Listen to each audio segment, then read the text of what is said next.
the back of the German fighting machine, from the Normandy beaches to the Elbe River. The greatest campaign in military history is drawing to a close. Well, I think the war ended when it did because of a conjunction of events in the east and the west. The Russian armies were converging on the central core of Germany, and the other armies had really been massing and moving their way through from the west, and it was really a critical point when they could meet and really determine this was the way in which the war should end. So at last, in the little town of Torgau, deep in Germany's heart, east and west made the historic junction, which symbolized the defeat of Nazi Germany.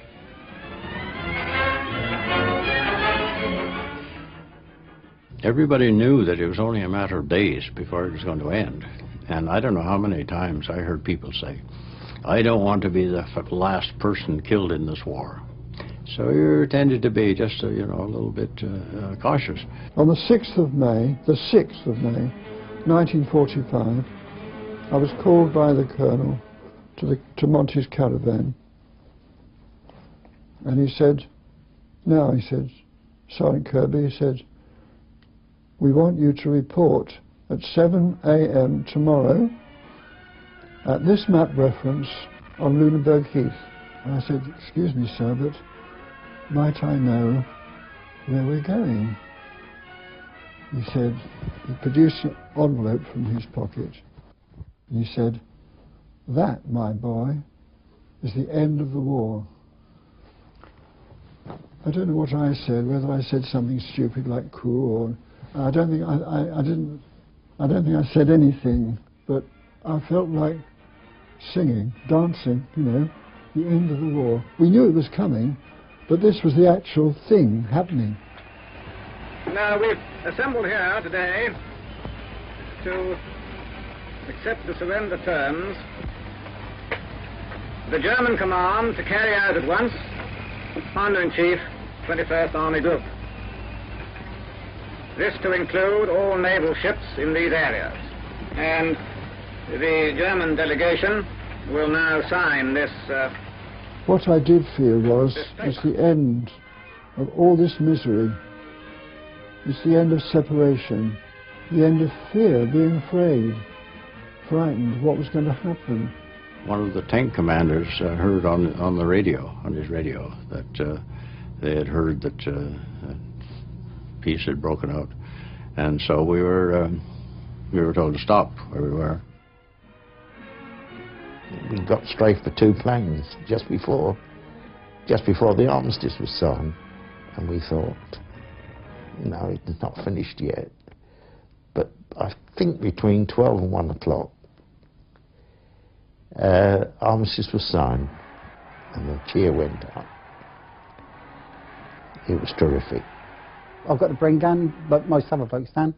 I even see tanks firing guns, and I've got 2 magazines, and put him with a Bren gun, just fired up in the air, and he's all singing, Every gun, every caliber of gun, revolver, pistol, Bren gun, rifle, 25-pounder, mortar, you name it, everything was just fired off into the general direction of the Japanese. There was a hell of a roundabout after, but it was the release. The war in Europe was over, and things were going to change for us. Obviously, it was a very important occasion, but I remember it as yesterday, like a great big fireworks display. In London, the official notice of the surrender was given by Churchill himself, in a radio broadcast that was remade live by loudspeaker to the waiting crowds. Outside Buckingham Palace, thousands cheered the King and Queen in joyful celebration of the ending of 6 years of war. Absolute hysteria, people kissing each other and hugging and dancing and so on. We had a conga line going around the Eros statue, and it's just absolute delight. There were 3 or 4 naval establishments all around, so you can just imagine hundreds and hundreds of sailors all going in to get a drink because of the end of the war, and all the pubs ran out of drinks by about 9 o'clock in the evening. There was just no more beer left, and so we just had to sort of come back to camp and consoled ourselves that this was the end of the war. VE Day in Britain, to my mind, was a sort of moment of very great joy at feeling that Hitler had been crushed and the whole Nazi thing had been brought to an end. It had something in common in a very different way from the immediate reactions to the fall of the wall when the two Germanys collapsed many, many years later. But there was not much feeling on VE Day that you had a great deal of cause for celebrating much beyond the day itself, or at least the month, because you knew that the war in the Far East was still continuing. I was in London and there was tremendous celebrations, and of course it was a great moment. But it was just a bit covered, really, by this problem of Japan. For the men of the 14th Army, still involved in the bitter struggle with the Japanese in Burma, the ending of the European war seemed far away. It was pouring with rain, it was just falling down. And a signaller came to the entrance with his cape on and his hat and all the rain dripping from him. And he said, "The war in Europe's over." And we all looked at him and said, "So bloody what?" Victory over Europe was an anticlimax. The only benefit that we got from it, I think, was splice the main place, which was everybody got 2 shots of rum instead of 1. But it was carry on with the job. And very definitely the feeling that we were very much a forgotten fleet. In Europe, the Allies were beginning to discover the conflicting interests which would shape the post-war world. A vast Red Army now occupied much of Eastern Europe, and Stalin's reluctance to allow the restoration of democracy was evident in the fate of Poland. Poland was one of the most difficult points. It always has been, I think, in these major international struggles. It was a difficult problem because, in fact, the Poles had really had a very vigorous, independent attitude of their own towards the war throughout. The war had started there, and the Russians had really allowed the Polish resistance in Warsaw to be crushed. I was in that city, Kraków, which is a very old city in southwest Poland. It used to be first capital of Poland was there. And I remember, you see, when the V-Day came there, you see, so Russian, you see, they were shooting in the air all over, because there were a lot of Russian soldiers in Krakow. So shooting very big and drinking and so on. But Polish population, look at them with apathy, with amazement. What to celebrate? They didn't celebrate at all. They were just looking for they didn't understand them. You see, well, Russia, they could probably understand, because they were celebrating that they conquered another country. It was Poland.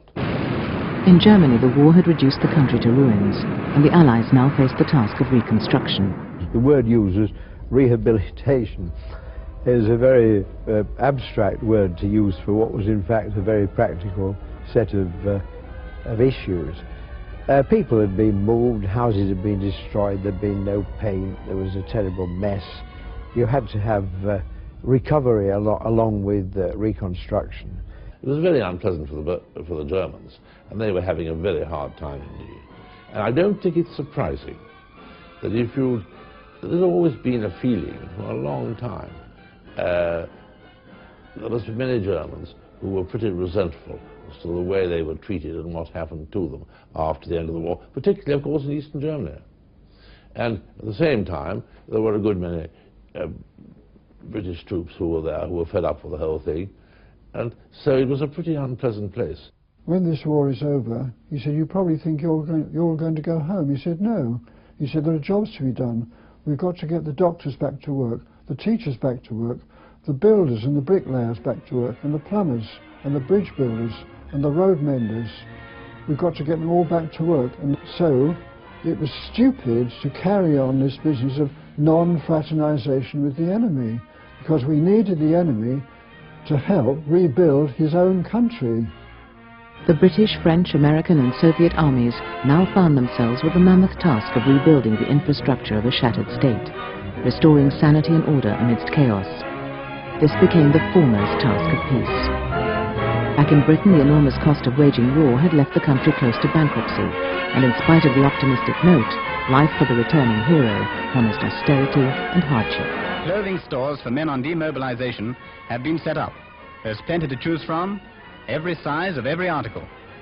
The workers who kept the fighting men well clad are seeing to it that he looks just as well when the great day comes and he's a civilian once more. For those fortunate enough to be demobilized from the army, the return to Civvy Street was to be a continuation of the grey shabbiness of wartime Britain. All right, the war was over. We still had the austerity. We still had the shortages, the food shortages, the clothes shortages. The women had no clothes. They had no stockings. They used to get gravy browning and rub it on their legs and put a pencil mark down the back for the seam of their stockings. They used to exchange clothes with their friends so that people would say, "Oh, you've got the same dress on."